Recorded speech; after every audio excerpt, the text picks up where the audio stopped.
Good morning once again. Thank you for joining us. Always a pleasure having you. This is the first conversation of the day. We're just from having banter with Brian Sako and Emmanuel Banning-Dollar.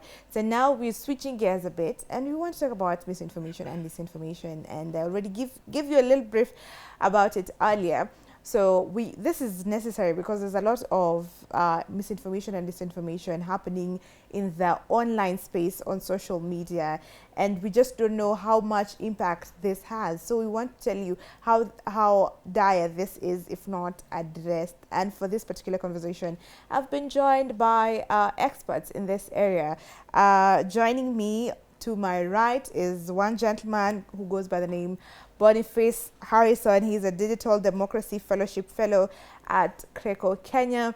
And Donna is also joining us for the second time. Donna Morara, who's a Digital Democracy Fellowship Fellow at CRECO, Kenya as well. Karibuni sana. Thank you. Thank you very much. Glad to have you with us. So maybe you can tell us, let me start with you, Boniface. Yes. As a fellow, what is it that you are doing? Yeah, as fellows at CRECO, we are going through a period of being taught a lot about what happens online, how to leverage digital spaces for democracy, and also tackling the challenges that are existing currently in the digital age, specifically on misinformation and disinformation. And the practical part of that is that we are all working on different projects where all of us will come up with solutions on how we can make the digital space more effective and more impactful to ensure that democracy is fostered effectively. All right. Yeah. Awesome. What about you, Donna? I know it's the same thing, right? So when he talks about digital democracy, what does he really mean? What does it mean? I think democracy, for a long time, people has thought that it can only happen in physical realms. But now that idea is changing, where people are fighting for social justice and things like that online. So it's not just something that is reserved for physical or real-time action. It can also happen on online platforms. A good example of that is during the Maandamano period, people were, I guess, aware now that digital activism is something that is real and it's something that can take place, and it actually can even translate into physical or real-time action. So, yeah. Okay, great. Before we take a short break, because we want to take a short break and then we'll be coming back, tell us what is misinformation and disinformation. And we had this talk earlier on, but for the sake of the viewer who's joining us, who's hearing this for the first time, maybe you can help us understand. Let me ask you, Boniface, what is misinformation? What is the difference between misinformation and disinformation? Yeah, the misinformation and disinformation is an expert language, but now for a layperson's language, it's basically fake news. Misinformation and disinformation is basically fake news. And the difference between misinformation and disinformation is intent. Misinformation is where people just come across information that is either by a mistake or for whatever reason. But disinformation is where people deliberately make efforts to distort information for whatever reason. So misinformation is where it's actually the most rampant one, where people just interact with information that is untrue from whatever source. But disinformation is intentional. It's intentional. Yeah. All right. And Donna, we have seen a lot of this happening. Maybe you can give us scenarios so that people can relate with the kind of misinformation and disinformation that has been going on in the social spaces. Like an example of, okay. My favorite examples normally come from COVID. Okay. COVID-19 was a very tricky time for people. I think a lot of the time there was a lot of misinformation about the nature of vaccines, if COVID was a real thing, if it was something that was manufactured in a plant somewhere. People had all sorts of conflicting information and stories about that. There were so many different conspiracy theories, so there was a lot of panic. You know, it creates this anxiety in people, and even they don't know what to do, so it's helter-skelter. So that's a really good example of misinformation. Even during election times, there's a lot of misinformation and disinformation during that period because there's some wave of uncertainty during those periods. So people leverage that and then like to confuse people. I remember during last time's elections, there was this rumor that spread that there were wild animals on the loose. So people, and this was just, I think, during the time that people were going out to vote. So now people just stayed at home because they were afraid that, you know, they would be attacked by wild animals.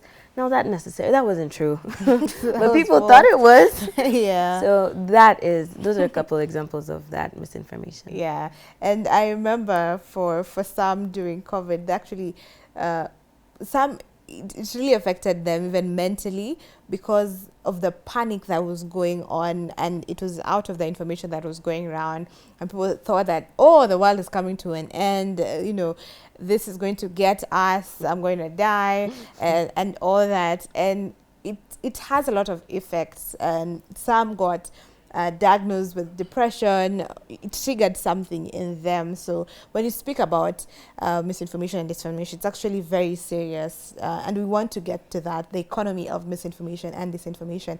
And I want us to take a break for just a little while, and we'll be joined by another expert so that he can help us also get deep into this conversation. So we're going to take a short break, and then we'll be right back after that.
And we are back. It was that fast, yes.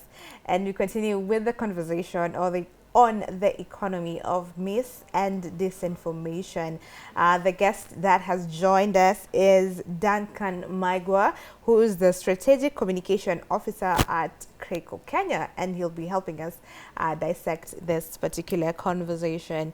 So you're welcome, Duncan. Thank you. And I'll give you the opportunity to tell us what you think about misinformation and disinformation, the impact it has on us. All right, thank you so much, my sister, and I'm really appreciative of the fact that we've had another opportunity to come to Y254 TV, and also to just continue educating our young people, just to inform them that indeed we are in a digital age, we are the digital natives, we are the people that have really interacted firsthand with the very much information that we have out there. Yeah. But it's also important to mention that misinformation, disinformation is here with us. It's all over. It's happening at even the global stage on the digital spaces, and it's very important for the young people especially to realize that they are the target.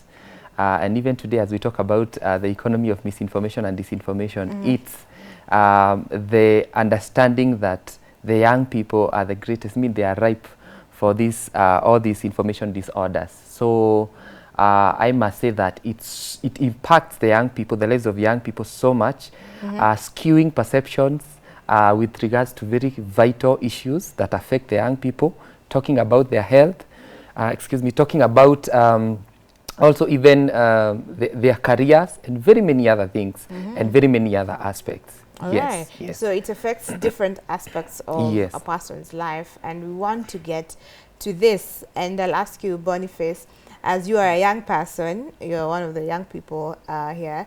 Now, how much does it affect the young people in this different aspect that he has mentioned? Maybe you can give a clearer picture. Yeah, the young people truly are the target, and we are the most vulnerable because we interact mostly with social media, unlike the older generation. And one of the greatest impacts of misinformation and disinformation on young people is how they are made to perceive very important things. And this is done sometimes by people who have their intentions. For a very long time, we have heard that youth have always been used for certain interests by some quarters in society.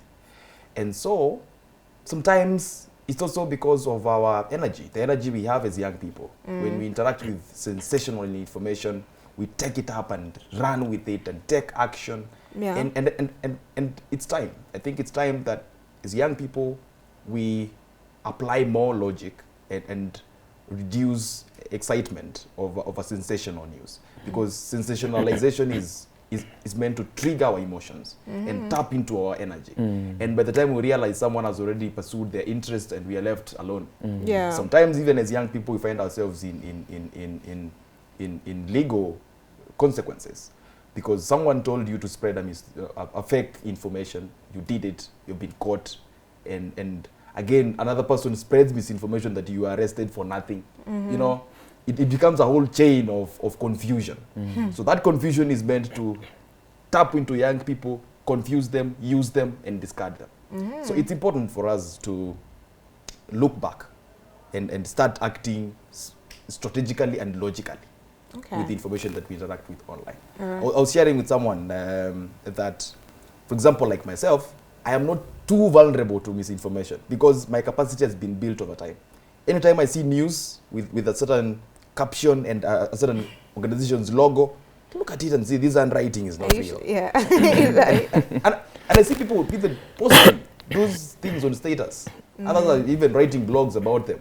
And it is fake. Someone has not yet sought if it is correct information. Correct information. So it is an abuse of young people. Yeah. Okay. Donna, an example of the Gen Z Mandamano that happened, there was a lot of misinformation, disinformation, there was a lot of Sensationalization. Hey, it confuses me too. Yeah. So there's a lot of that. There was a lot of that. Yeah. But we saw action also from the young people. As much as there was misinformation, disinformation, there was also useful information. There was also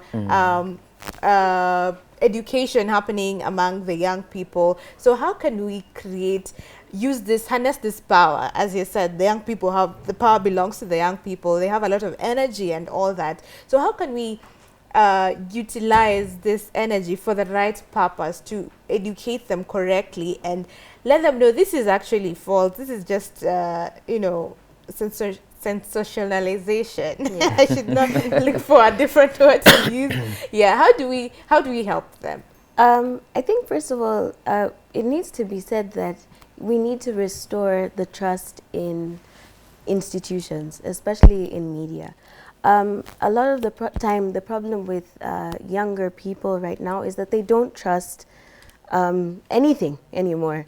They take everything with a pinch of salt, and you can't blame them, can you? Because right now everything that's being sent across is either a lie or is a scam or is fake. So it's really hard to tell the difference between what is and what isn't. But I think that's where now digital media literacy comes into play. We need to be able to synthesize, analyze, and understand information that we have received, we see online.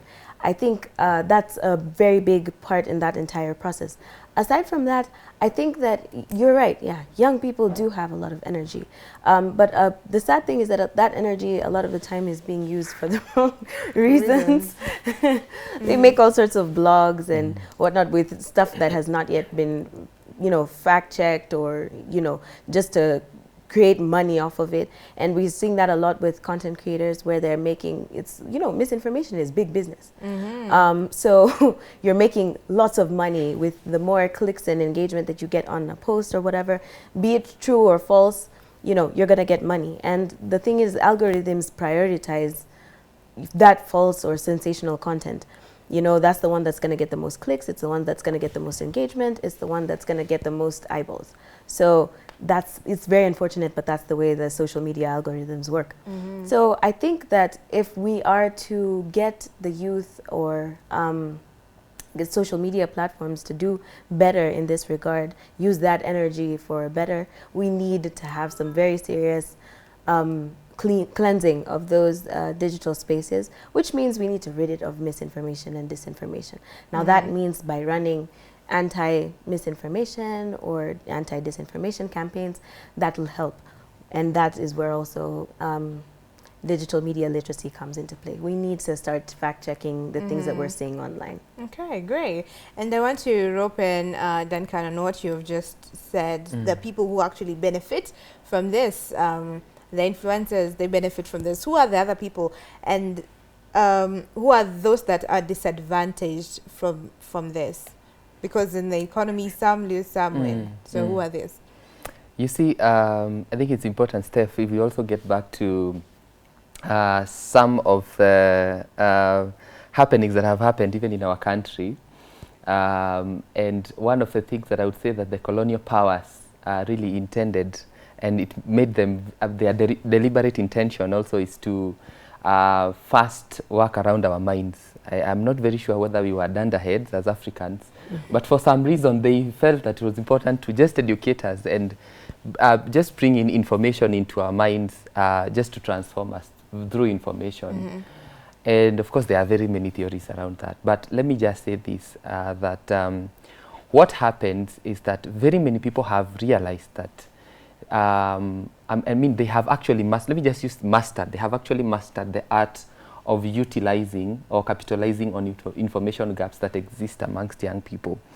One of the reasons is because, you see, we are living in an age whereby young people don't want really to just to get their hands dirty into digging into specific information, just to unveil the actual truth about an issue. And it's what we are calling the microwave generation that really wants to like just get information real quick and just run with it. They don't want to get to that place. And very many people have now capitalized on that. And so we realize that we have now a populace of young people who are so ignorant. So ignorant. When I say ignorant, is that they really don't have proper information on specific issues, especially in our country. And it's important for us to also put this into context. When it comes to politics, very many young people, I would say they are slowly being delivered from what has been happening since the past, whereby people have just been brainwashed. With tribal politics. Yes, by tribal politics, and also the politics of sycophancy. I mean, I'm just a fan of you. Whatever you do, I mean, it's okay. And we've seen the issues whereby people get skewed interpretations of the law. Especially, I remember during the past government, you realized that there are people who used to suffer at the hands of detectives and police. And very many people who are for that government would say, let them be treated. I mean, how can they disturb the peace of the nation? And the question is, if they are disturbing the peace of the nation, first, is whatever happening within the laws, within the confines of the law? If it is not, you see now, and very many people would be like, now again, when now the game has changed, by the politics has become so dramatic in the country. So when now the tables have turned, people are like, now I'm supporting this person. Why are you going against the law? Why are you going against the law? But it's the same law that was applying maybe during the other time. So without now even going to the specifics, because I know there are different aspects and different cases. But let me say that very many people are now capitalizing on these information gaps, and the point is now, if they are politicians, they now get to a point whereby they will utilize that by even hiring bloggers. We have actually seen even very serious government entities meeting with bloggers. Or what they discuss, you don't know. So they also have an ideology that they want to push. And they use bloggers because they have a following. So what happens is that now they skew. Sorry to say so, but it's important for us sometimes to even ask, when we have bloggers coming and saying that we have 10,000 direct and indirect jobs, we've allocated 300 billion. Who interrogates some of these figures? Is it misinformation? Is it disinformation? Yeah. Okay. So if at all we talk about the 10,000 direct or indirect jobs, who goes to check that? Could that be misinformation or disinformation? It's a question that we need to ask ourselves. Okay, yes. right. But someone is gaining from it. So someone And someone is also losing from using. it. Yeah. And the people are the ones, of course, who are losing. And Yes, of course. people in power are the ones gaining, plus the ones that are being used to for this information. Now, I'm also looking, coming to you, Boniface, at what was happening during Maandamano, because this is the time where we saw X space being utilized, TikTok, and all this information being passed across. Now, people, there's a time where people were subjected to or were allowed to have participation, the public participation, and for a particular bill, if I'm not wrong, I'm forgetting what it was, the ICT bill, if I'm not wrong, they were told to, they can use ChatGPT to get a quick understanding of it, view it, and know if they're for it or not, so that they can participate. So I'm asking now, with technology as an enabler and as also, you know, on the other side of the number line being one that perpetuates this kind of misinformation, disinformation, can we use ChatGPT to help us curb disinformation, verify information? Is it reliable enough? What was happening during the finance bill in regards to misinformation and disinformation? Firstly, is that there was deliberate spread of untrue information, where a case in point is where a bill is said to have a certain act inside it. So someone says that inside the finance bill there is an act, there are provisions about land, about what. When you look at the bill, when you read the bill, you don't find such information in the bill.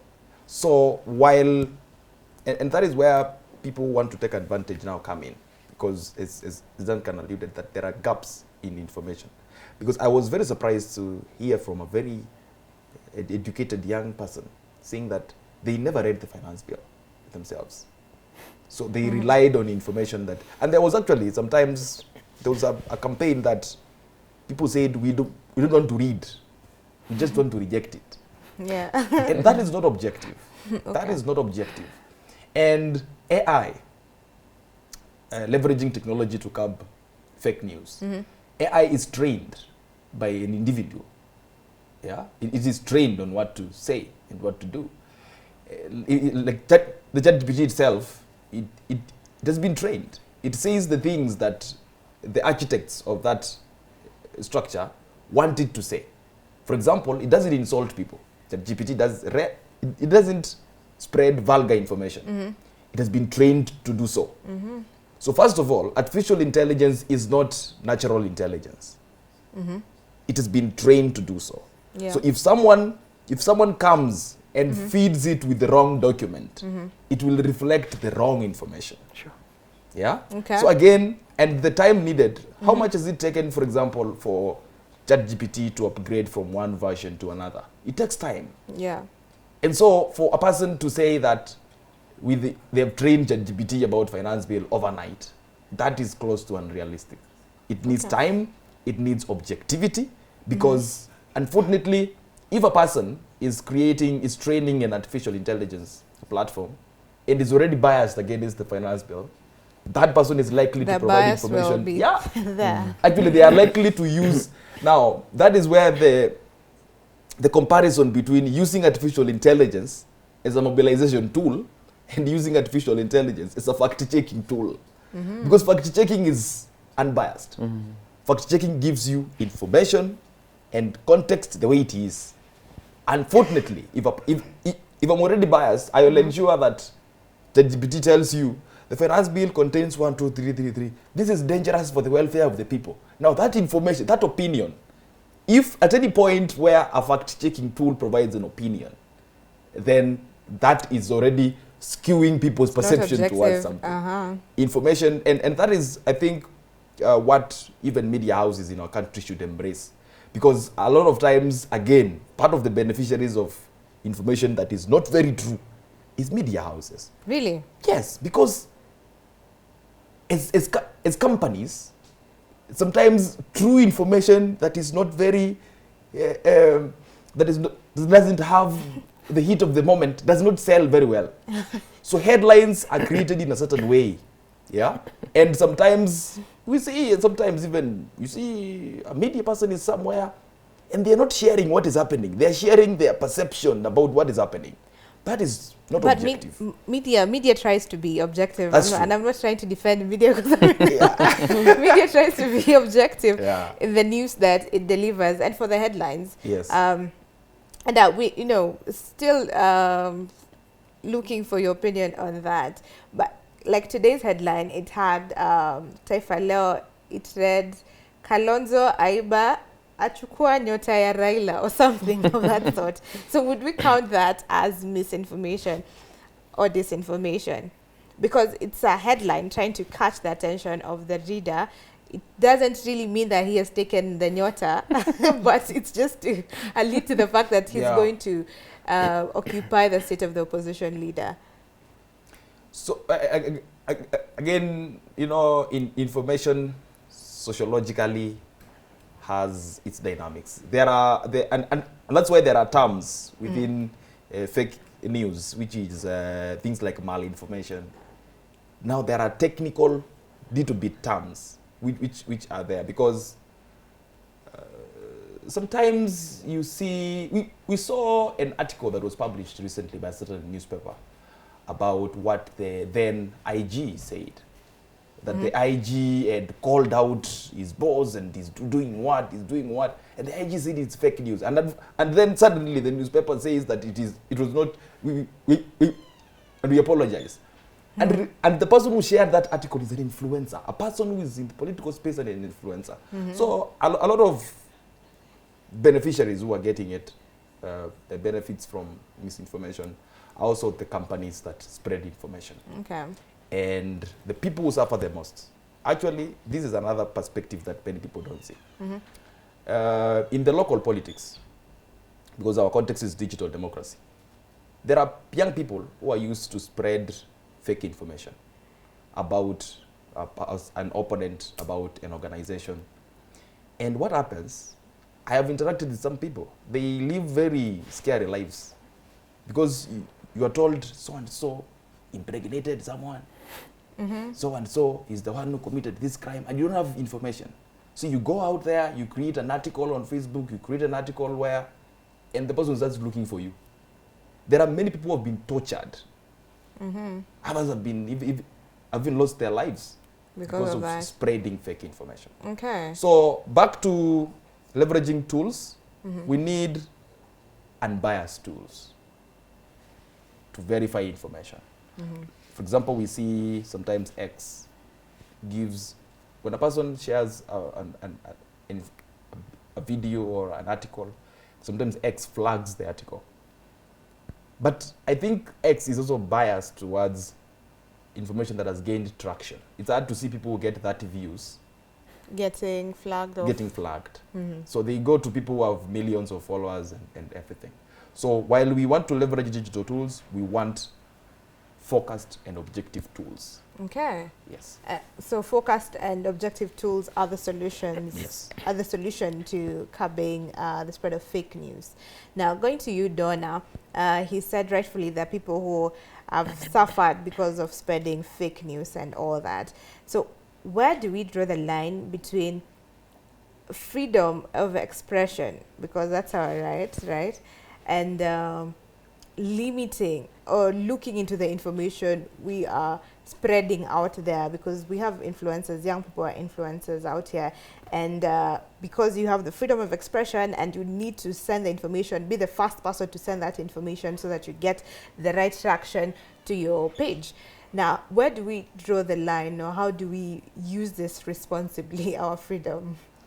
I think that's a really good question, because that's why I think government regulatory frameworks are really, really struggling in this arena, because you don't know, it's a very delicate balance between curbing someone's free speech and also not allowing misinformation and disinformation to thrive online. So it's a problem. It's a genuine problem.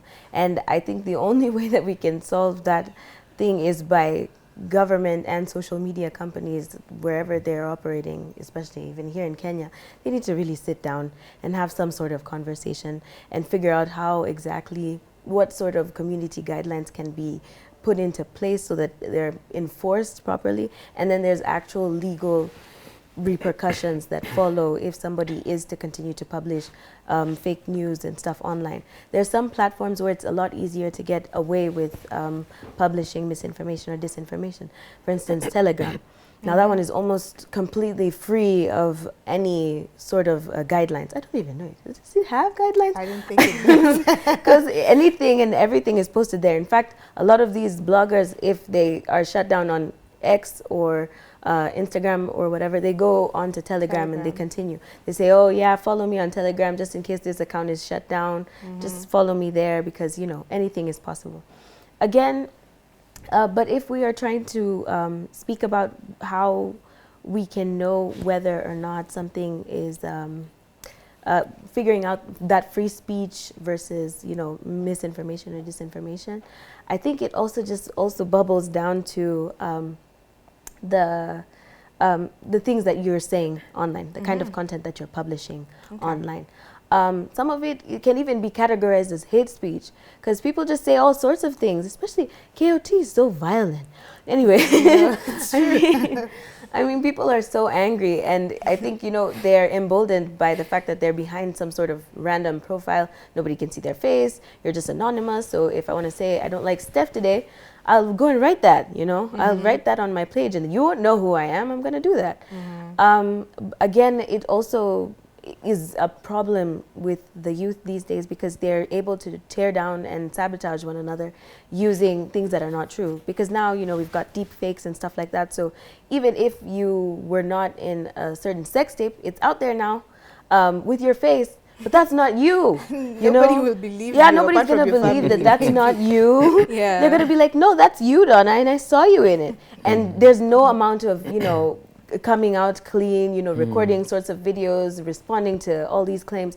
It's not going to help. So that's the space that we unfortunately live in right now. So I also think that it's very, very important that we are very, very careful with the type of information that we're disseminating out there. We need to do our due diligence to fact check the information that we're putting out there, especially if we have large platforms. So this goes specifically to influencers, content creators, and politicians that are, you know, the biggest, I guess, beneficiaries of that misinformation and disinformation. Yeah. All right. Still curious. So for someone who has true information about me, but it's being used maliciously against me in the social spaces. So maybe I'd know that Donna, I don't know, I'm trying to guess of a bad thing that like I know something really terrible about you, and it's true. Maybe I have a source, and then I decide to publish that on my space, but I don't have evidence on that. So is that still okay, because it's true information, though it's being used against you? I think you said that you don't have evidence. Yeah, I think then that not go with that. I feel like the only way that you can post stuff and, you know, have some sort of moral high ground and backing is if you've got the evidence for it. Otherwise, it's just like, oh, okay, why'd you post this information if you don't have, like, you don't have anything to back it up, you know? In this day and age, we need to be able to verify the sources of information that we have so that we know that they're credible or not. Even with media houses these days, we still have to go and do our due diligence to go and check the information to make sure, because we're in a world where anything can be said, and, you know, the tide can change in just a second. So we need to be able to be on top of that, and the only way to do that is to make sure that we are being digital media literate and understanding that we're operating in a space which is not exactly the same way it was 10 years ago. There's a lot of change that has taken place. So maybe what you would have posted a couple years ago without evidence and people would have taken it as gospel truth would have worked. But right now, no. If you're going to go through with something, especially if it's going to be an expose on Donna, you might as well come with the facts. The receipts are necessary. The receipts are necessary for you to pass that extra information. And as we wrap up on this, what are the repercussions for people that post fake information? Because someone might not really care. Why do I need to verify? What does it matter to me if I post it or not? So what are the repercussions? I think it's also important just to also weigh in on what Donna is talking about. You mentioned something about maybe perhaps there's just a nasty video out there and the sources indicate that information is true. In as much as from verified information, which they are not naming. Yes, which they are not naming. But the truth is it's correct information. So what happens, that is now, it's an information disorder which we call malinformation. It's correct and factual information that is out there that shouldn't be there. And one of it, just to give an example, is when we had recently one of the cabinet appointees and who is also part of the cabinet now, there was a time when he had to come out and tell people that don't be shocked or surprised about this girl. In fact, she is one of my wives. So you really don't have to bother a lot. It's true. Okay, it's true, but do we really need to know? When we have people, someone malicious decides to record you and to record someone in a lodging, in a very compromising situation, it's true information. Actually, it's true. That's them. But do we really need to have that information? That is now malinformation.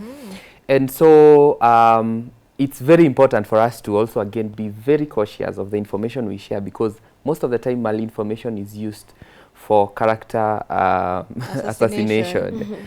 So it's very important for the young people to know that.